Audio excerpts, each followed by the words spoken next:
Okay, आज हम करेंगे चैप्टर नंबर 9, बेपेंदी का लोटा। बेपेंदी का लोटा एक तरीके का मुहावरा है जिसे हम कहते हैं कि the person who is not stick to his decision, he is just making his or her senior happy. उनके डिसीजंस कभी एक जैसे नहीं रहते, वो सिर्फ दूसरों को खुश करने के लिए हाँ में हाँ मिलाते हैं। All the students are requested to concentrate in the class.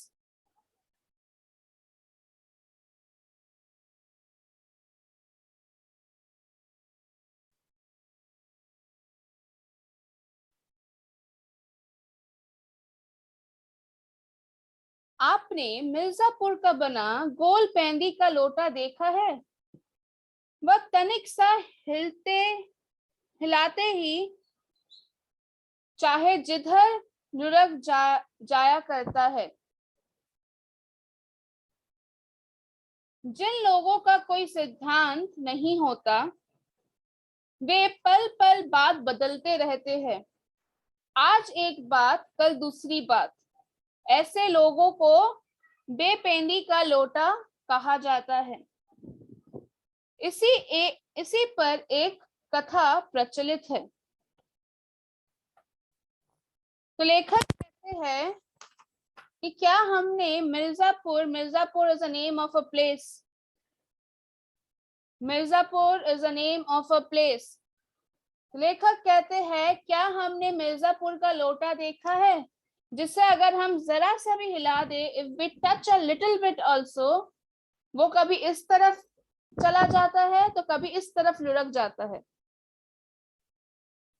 तो जिन लोगों का कोई सिद्धांत नहीं होता, जिन लोगों का कोई अपना डिसीजन नहीं होता, जिन लोगों की कोई अपनी कोई बात नहीं होती, जिन्हें अपनी बात पर अड़िग रहना नहीं आता, the person who does not stick to their words, does not stick to their points, जो पल पल, जो हर समय अपने बात बदलते रहते हैं, वो कभी एक बात आज कहते हैं, such person, they say something today and they change their words in the next day only. ऐसे लोगों को हम बेपेंदी का लोटा कहते हैं। और इसी पर एक कथा, मतलब इसी पर एक कहानी भी प्रचलित है, मतलब फेमस है। एक राजा था, उसका एक मुंह लगा मंत्री था। मंत्री सदा ही राजा की चाटुकारी करता। वह राजा की हाँ में हाँ और ना में ना किया करता था। एक समय की बात है, राजा शाही बगीचे में टहल रहा था। मंत्री भी राजा के पीछे पीछे था। राजा पेड़ की छांव में बैठ गया और कुछ सोचने लगा। मंत्री भी खड़ा होकर उसी प्रकार सोचने लगा। राजा: मंत्री जी, मुझे एक विचार सूझा है। सारा जीवन यूं ही व्यतीत हो गया, अब कुछ धर्म अर्चित कर लिया जाए। क्यों ना कल गंगा स्नान के लिए चले? मंत्री: वाह वाह महाराज, आपने तो मेरे मुंह की बात ही छीन ली। बहुत शुभ विचार है महाराज। आपके पूर्वज तो वर्ष में कई कई बार गंगा स्नान किया करते थे। अवश्य चला जाए। राजा: तो मंत्री जी, कोई शुभ मुहूर्त निकलवाइए। मंत्री: मुहूर्त की क्या बात है महाराजा, सबसे बड़ा मुहूर्त तो इच्छा है। महाराज की इच्छा हुई कि मुहूर्त निकल गया।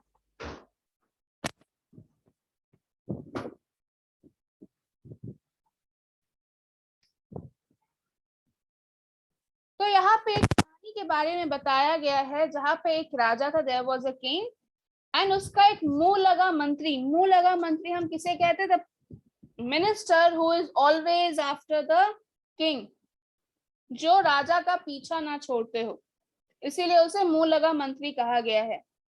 और मंत्री जो था वो हमेशा राजा की चाटुकारी करता था, मतलब चापलूसी करता था, हमेशा बिना सोचे समझे उसके हाँ में हाँ और उसके ना में ना मिलाता था।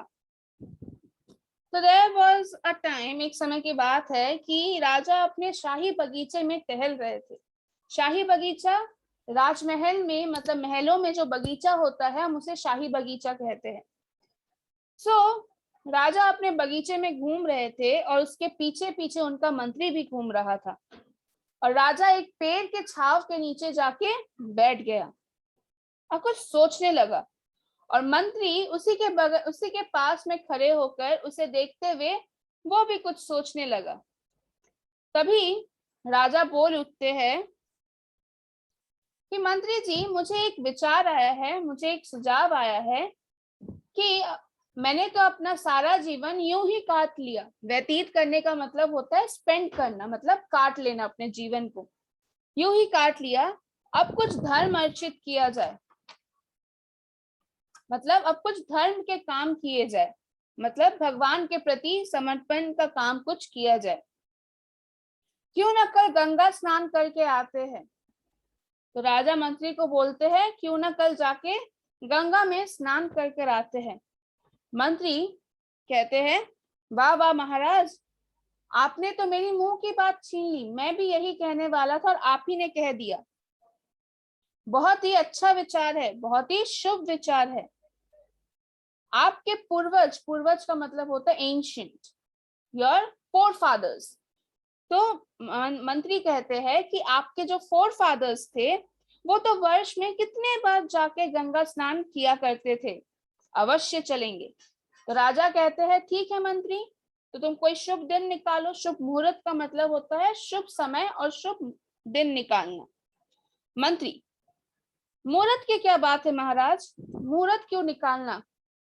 सबसे बड़ा मुहूर्त होता है, सबसे बड़ा समय होता है जब आपको इच्छा होती है कोई कार्य करने की, और महाराज की इच्छा हुई है, आपकी इच्छा हुई है, तो यही सबसे बड़ा मुहूर्त है।